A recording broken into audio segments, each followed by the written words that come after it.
Alright, man, so as you guys can see, I'm back alongside Ash, man. Say what's up. Yo, what's going on, guys? Yes, Sirski. And if you guys didn't know, it's been like a decent few months since we did our last video. It seemed like you guys enjoyed that. Gonna run it back a little bit. But real quick, man, as for an update, it's been a while, so yeah, what you been up to? You know, kind of just more of what I was up to the last time we talked, going down to Miami a little bit more often than normal, you know, being in studio sessions. Going crazy, you know, that's really what it's been. Are we allowed to hear any secret stuff going on right now? Or? I've been told to keep some secret stuff on the down low. Alright, man, alright. you know, I might have got some heat for letting that one slide on the last video. It seems like you've been busy, you've been working, you've been moving. Just moved, I'm in a new spot right now. The next time you do it, rate the setup challenge. I'm definitely committed. Still in school. Has it ever been like an issue when like you've been in a situation, whether it's like, I either do this school thing or I do this music-based thing? There's been a couple, especially like right as the process started of me getting signed. It was right in the middle of a semester. There was one time this past semester, I think it was in April or May, that I went down to Miami, stayed there that week. The whole week I was doing sessions, whatever, but I was also studying for finals. And then the next week I flew back, took all my finals, and then the next week I flew back down. So like, you know, there's been times where I've definitely had to work around doing both, but you know, I got good people around me who always give me good advice. Being in the music industry is like very spontaneous. Yeah, it totally is. It has its positives and negatives of being spontaneous, but yeah,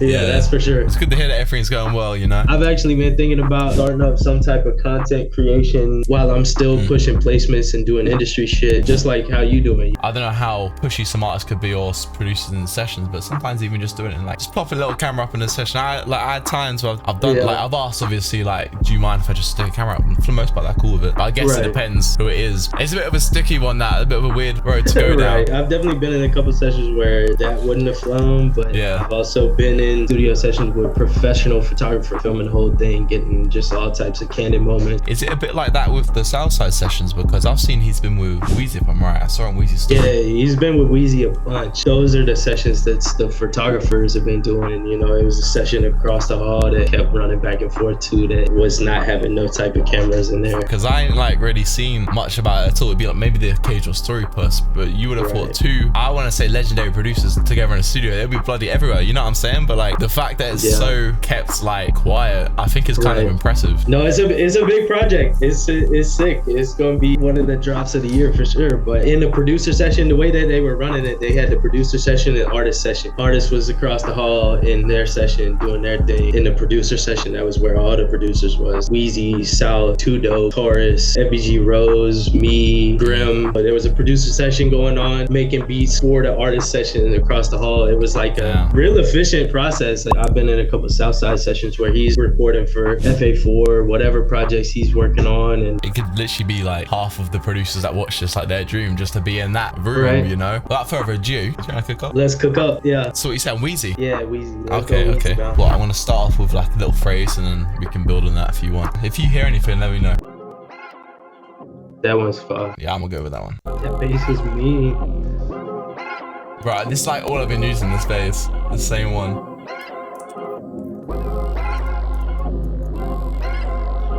That's fun. Maybe I'll start with a piano just to get a MIDI and then change it. And then maybe like this with a gap.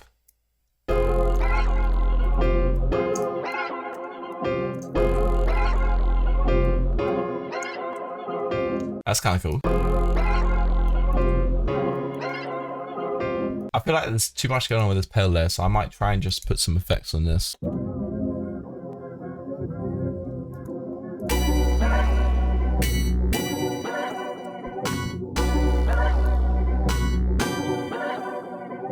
So I think with these Wheezy ones, there's not actually like loads and loads of layers, so I might just chuck a little flute on top. I don't know if I should get a phrase. Yeah, that would be cool.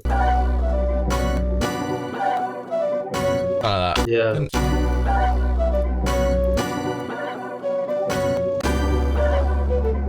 Okay, and I want to get another flute, a phrase to like kind of bounce off of that.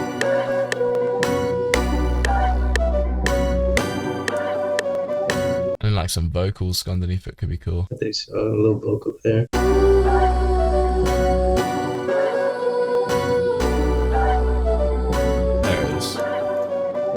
What if you did a little section when you were arranging it and had the pedal phrase that we brought in?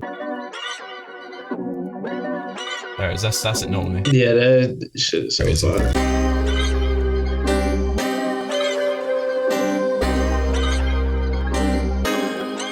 Was you with Wheezy then, or was that like separate? Yeah, Wheezy was in there. I mean, meeting Wheezy was cool. You know. I was gonna say, how was that?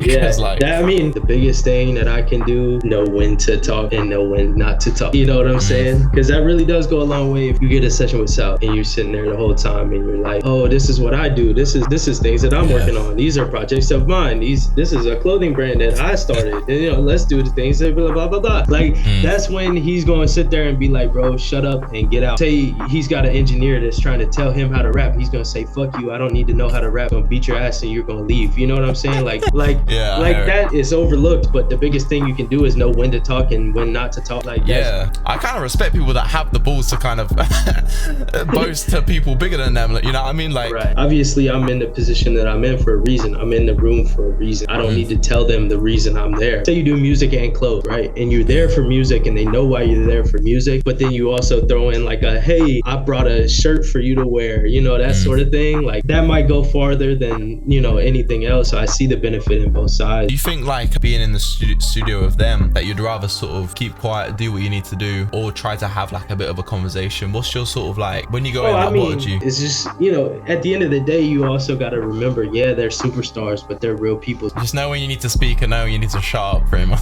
Like, yeah, exactly. Know when they're trying to get to work and you should just put on your headphones and start cooking up your own stuff. That happened to me not too long ago at the Instagram Live at Southside playing that song. He was finished recording a song, and I had my headphones on and I was making shit, and he heard what I was making through my headphones after finishing his song, and he was like, yo, what's that? And I was like, oh, it's just some shit that I just made. And he was like, all right, load it up. By shutting up and by putting on my headphones and getting to work myself, it really is a social awareness thing. Like, what headphones did you have? Was it like open back or like? It was the ones that I'm wearing. Yeah, we got the same ones. I guess I just had these things max volume, and he just heard like he comes over, sits down, adds a few things to it. Maybe that's the new source. Like, crank the volume up on your headphones so they're not can hear it.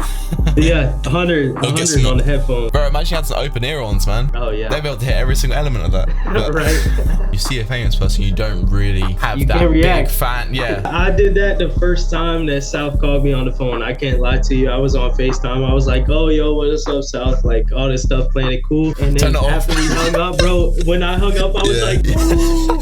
Like, I was going stupid in the house. I was jumping up and down on my bed and shit. Like, now I'm meeting folks like Wheezy, and I met Destroy Lonely. I met La Tyler. I met Killa Baby. Like, I'm here for a reason. I'm with them for a reason. I'm one of them. Look at these new drum sounds, man. Check out the new kit. Damn.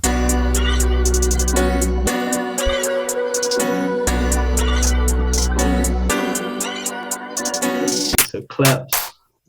Ooh, these are cool. These are definitely different from like everything you always hear. Yeah, the snare to layer on that thing.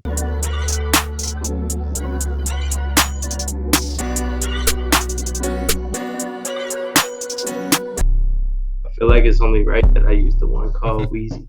I knew he was gonna choose that one.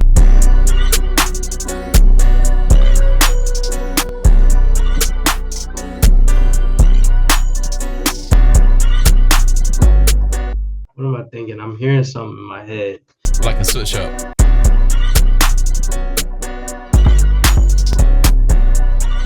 Yeah, that's hard. What the heck? That's hard. Yeah, you went crazy. What the heck? Ooh, that chop needs to happen. It's always the accidental shit. Yeah, that's hard. That's hard. Y'all go cop the kit. It's fire. All the sounds, all the drum sounds I was using came from that pack. Y'all go cop that shit.